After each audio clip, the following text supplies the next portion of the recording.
Let's talk about allergic diseases and how to deal with them efficiently.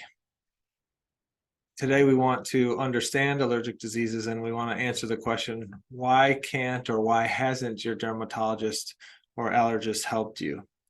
And it's not that they can't help you, but oftentimes they don't help you beyond whatever the Zyrtec or the steroids are doing because they're often look at your issue as a skin issue if they're a dermatologist, or an allergy issue if they're an allergist, but not from the aspect of why do you have the allergy and is there immune dysfunction behind it, just from the approach of, yes, your skin scratch test was positive, you have an allergy to this, so here's avoid that and take this Zyrtec. But you don't have the allergy or the skin condition because you have a deficiency in Zyrtec. You have it for a reason. And so, the Zyrtec may be useful in the short term to band-aid symptoms and give you some relief.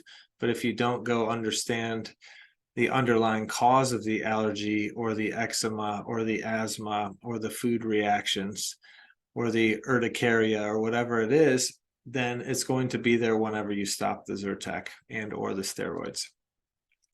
So I want you to understand what's behind the allergies so that you have a shot of getting rid of it, or the allergic disease. And so this topic was brought up or is top of mind today because I had a young man come in who has never had allergies before, or atopic type diseases, and 4 weeks ago started having what was diagnosed as cholinergic urticaria, so cholinergic driven hives essentially. And he's a baseball player, so if he goes outside, he is breaking out in hives. If he takes a shower, he's breaking out in hives. If he works out, he's breaking out in hives. Well, breaking out in hives, no matter what he does, is putting a stick in the spokes of his goal of trying to become a college baseball player and just plain enjoying life. So we need to understand beyond the Zyrtec that he's taking twice a day and the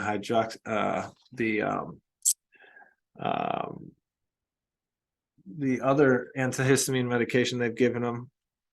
We need to understand beyond those because he's taking those and they're having to give him more for him to not have breakthrough hives. So again, that's a clue that the medication is not solving the issue or the cause. And so if you want to learn more about this, I dive into allergies and the immune dysfunction behind allergies in depth in my best-selling book on Amazon called The Autoimmune Answer. You can find it out. You can find it on Amazon. You can find it in paperback, ebook, audio book. It's all available there. And chapter 8 is a deep dive into allergies and the atopic march and eczema and food sensitivities and asthma, etc. So check it out if you're interested. And the graphics from today's presentation are in the book. And again, you can get more in-depth explanation there on some of these topics. So this image is what the allergist and dermatologist does not know. This image is how your immune system works, or the spot that it works from. So if we grab a marker here quickly. All right, so the immune system has two sides. We have the innate immune response, which is the dendritic cell here, and that's the first responders or the local police in your immune system. When you've got an antigen, which is this black circle here, an antigen is anything foreign, okay? So it might be a food, it might be an infectious microbe, it might be an environmental allergen like pollen, or it might be a toxin, or it might be, anything foreign. The innate immune system will recognize it, and a dendritic cell specifically will. And a dendritic cell is what's called an antigen presenting cell. So the dendritic cell will see the antigen and it will hold it right here in its hand and it will present it to the adaptive immune system, which is more like the SWAT team. This is the more highly trained part of your immune system. So the dendritic cell takes takes the antigen, goes to the lymph node and presents it to a naive T cell. And then the naive T cell, which is an immature chubby baby, it's cute with chubby wrist lines and ankle lines, but pretty useless until it matures into an adult as a, lawyer or doctor or teacher or contractor or some specialty, right? So when the dendritic cell presents the antigen to the naive T cell in the lymph node, this will stimulate the naive T cell to make some kind of cytokine or immune messenger, which will mature it into one of these cells. Okay. And once it matures into one of these cells, now it has graduated from boot camp, so to speak, and is now a sniper or a bomb squad or whatever the specialty is. Right. So this is important to understand, because if we understand, if someone goes dominant this way, then we understand how to push back clinically. Okay. If we don't understand this picture of what the naive T cell has matured into and what kind of immune imbalance or immune dominance you've gone into, then we can't push back specifically. So we have to use non-specific strategies or global strategies like total immune suppression, like using a steroid or using an immunosuppressant medication. And we've all heard those commercials and the increased risk of, say, tuberculosis and cancer that come along with using those potentially. So if we can be specific and say, hey, we don't have to drop the curtain on the whole show here. If we can just say, hey, metaphorically, if these guys are all members of a symphony or an orchestra, if we can just say, hey, percussion, you guys sounded really bad tonight. You're going to stay late. Everyone else can go home because they were fine. Then we can push back specifically or train or stay late to practice specifically with just the people who need it. I hope that makes sense. And so if we take this picture, this is what we know right now, currently, scientifically, in 2023, that there's 7 different types of T helper cell subsets. Okay. So now when we think about allergy, we can get more specific and dialed in. So in allergy, oftentimes the driver of allergy is a Th2 response. Okay, so the dendritic cell is presenting some sort of allergen, like pollen from the environment or gluten from your food or fragrance if you have chemical, allergies. There's some foreign thing that is triggering an allergy type response, which includes IgE antibodies to the specific thing. And when that allergen is picked up by the naive T cell, it matures into a Th2 response. And the Th2 response uses eosinophilic inflammation and histamine and IgE antibodies to respond to whatever it is that's going on. So, the dermatologist and or the allergist may give you antihistamines to deal with that prohistamine response, but they're only working while you're taking them, if they work at all, right? If the histamine response and the inflammation is too great, if it's systemic inflammation, like in this kid, he wasn't just breaking out in hives in one place, he's breaking out on his face and on his arms and on his legs and on his back. 20 milligrams of Zyrtec isn't going to handle that. Okay. And if it does handle it, again, it's not going to handle it long term. It'll handle it while it's in his system, and he'll have to keep taking it until he chooses not to. And then when he chooses not to, the hives are going to recur. So we want to go after the cause, which is, why is the immune system driven so hard this way? Okay. Now, it's not inappropriate for the immune system to go this way if you've got an allergen on board or you've got a parasite on board, right? We want the immune system to respond to a parasite, but when it responds, it should kill it efficiently. And then instead of staying dominant in a Th2 response, it should go back to balance and be able to adapt to the next thing, whether that requires a Th1 response or the T regulatory response or whatever it is.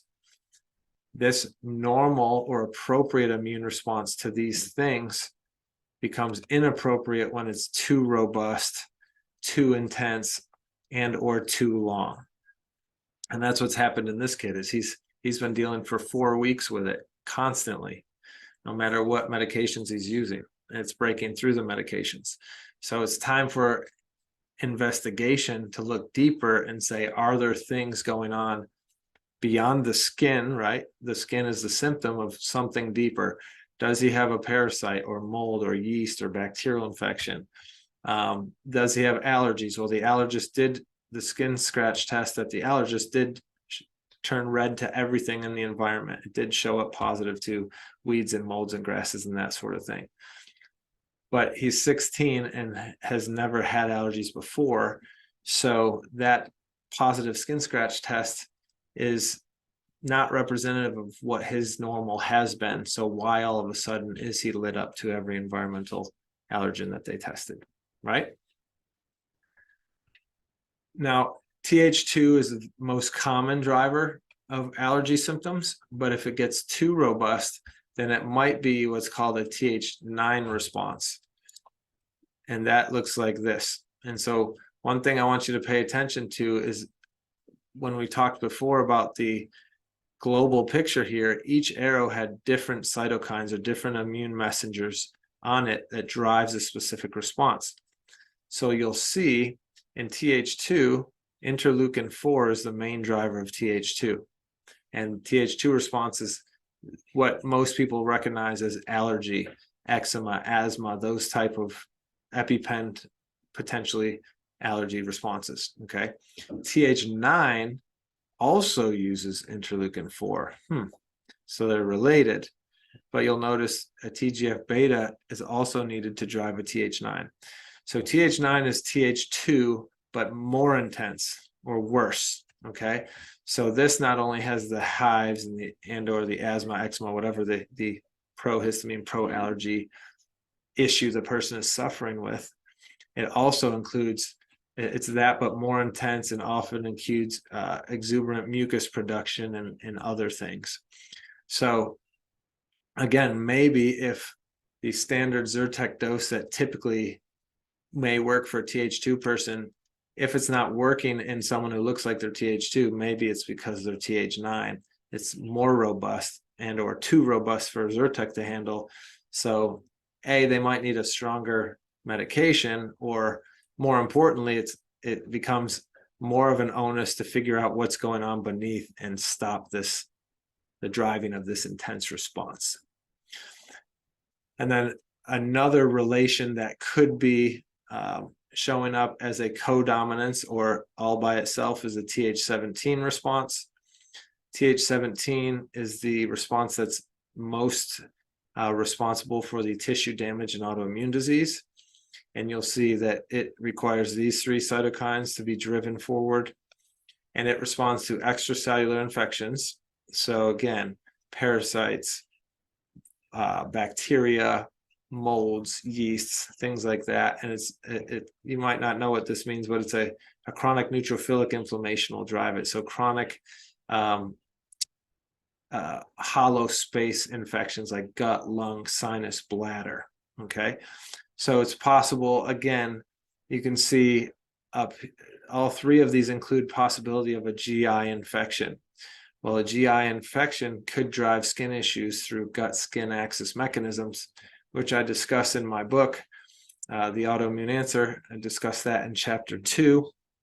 You can check that out if you're interested. But in this kid, we're interested in figuring out what his immune phenotype imbalance may be. And an interesting nugget that came out late in the visit is that this kid also has psoriasis. Well, boom, psoriasis is an autoimmune disease against the skin. A Th17 imbalance drives the tissue damage seen in autoimmunity. So they've known he's had psoriasis for years, and it'll come and go in terms of symptoms. But why all of a sudden did he tip over 4 weeks ago into not only having psoriasis, but in having cholinergic urticaria? Probably something happened in his life that drove his immune system more imbalanced than it was, and his body could no longer deal with it. So it's manifesting in these hives. And so again, the answer isn't more Zyrtec, more steroids, more whatever. If you want healing and long-term solutions, we need to dive deep and say, well, what has driven the imbalance in this kid's immune system, and which way or ways is it imbalanced and dominant? And when we know that, we know specifically how to push back against that so we can swing his immune pendulum back to balance. And in so doing, we can get rid of the hives or the eczema or the asthma or drive the psoriasis to dormant or asymptomatic, whatever these symptoms are. So I hope this helps you understand a little bit more about, not necessarily, hopefully this helps you understand the immune system, but if it was too much to understand, the details of the immune system, hopefully it helps you just understand, hey, there's more to it than a Zyrtec deficiency. And there's more to it than the skin. The skin is actually the outer manifestation of something deeper going on. And whatever that deeper thing is that's going on is driving an immune imbalance, which is the fundamental cause behind the hives or the eczema or the asthma or whatever it is that the person's complaining about. So again, you can see this and more in my book, The Autoimmune Answer. It's available in paperback, ebook, and audiobook on Amazon and Audible. And I'd love it if you picked it up and liked it, to please leave a review so that other people can find it more easily and get the same education and aha moments that you will get from it. I have a question. So a virus can do this too, correct? Cause, an overactive immune system and then, cause all the allergic symptoms. Is that correct if your body cannot get rid of that? Yeah, that could happen. Without going too deep into it, the main antiviral response is the Th1 response. But if someone is very dominant along this way, so we've drawn before the seesaw, right? And the Th1 side is our main antiviral response. Th2 side is what we talked about today, being the allergy response. Say antiviral here. So if someone is dominant Th2, right, they're pro-allergy, pro-histamine, eczema, whatever, right? They go up in the air on the seesaw. Well, if you went up in the air, Sue, where did I go? Right, down on the Down, Th1. right? So if we're dominant over here, then there's what's called reciprocal inhibition, where we block the Th1 response because, hey, this response is built to the extracellular infections, hollow space things. So gut, lung, sinus, bladder, bacteria, virus, worms, yeasts, molds. Okay, those things are extracellular. They're too big to eat. Well, the Th1 response deals with viruses, and viruses infect inside your cells. And when it finds a cell that's infected with a virus, it will eat that cell. Okay, so these are small enough to eat, and this is what this is trained for. But if over here we've got bacteria, say, that's too big to eat, well, then why bring these guys to the party? They're not going to help us, so we'll suppress those. Okay, but if you stay too high over here for too long because you're ramping up against the bacteria, but you can't, it's not robust enough of a response to clear the bacteria. Well, now you've got chronic inhibition of this. Okay, so now you're more opened up for viruses to come and infect, and now you're not responding efficiently to them. Or if you do swing your pendulum the other way, you go this way and lower this one, well, now this guy who you weren't getting on top of gets a better stranglehold. Make sense? Yeah, because I have the high Epstein-Barr, and I also have all the allergy symptoms as well. So that does make sense that, my body's not, well, it's trying to fight the Epstein-Barr. I have high Epstein-Barr antibodies. But I also have all of the allergy symptoms, like from insect bites and histamine reactions and et cetera, autoimmunity and what have you. Yeah, so it's kind of like fighting Germany and Japan at the same time, Yeah. without enough soldiers to do either front effectively, right? So if Okay. you're ping ponging between fronts, it's like, oh my gosh, this is really inefficient trying to get, Eastern Front soldiers to the Western Front just to send them back to the Eastern Front. Yeah. For those old enough to know and remember World War II. And so is that kind of like long haul COVID with, the virus gets into the cells and, creates such a big response that your body cannot handle it, and you have symptoms over the longer period of time? Potentially there's different mechanisms for long COVID, but one is in some people, a certain cohort of people, the COVID infection leads to Epstein-Barr virus reactivation, and the long COVID symptoms are actually the Epstein-Barr, even though the COVID has been gone. So the reactivated Epstein-Barr persists and drives those symptoms. And some people, so that would put you over here on the Th1 side, or I should say lacking the Th1 side to drive the reactivated Epstein-Barr back into dormancy. But then other long COVID cases are more of a mast cell activation syndrome or a big histamine issue. So that would put you over here on the Th2 side.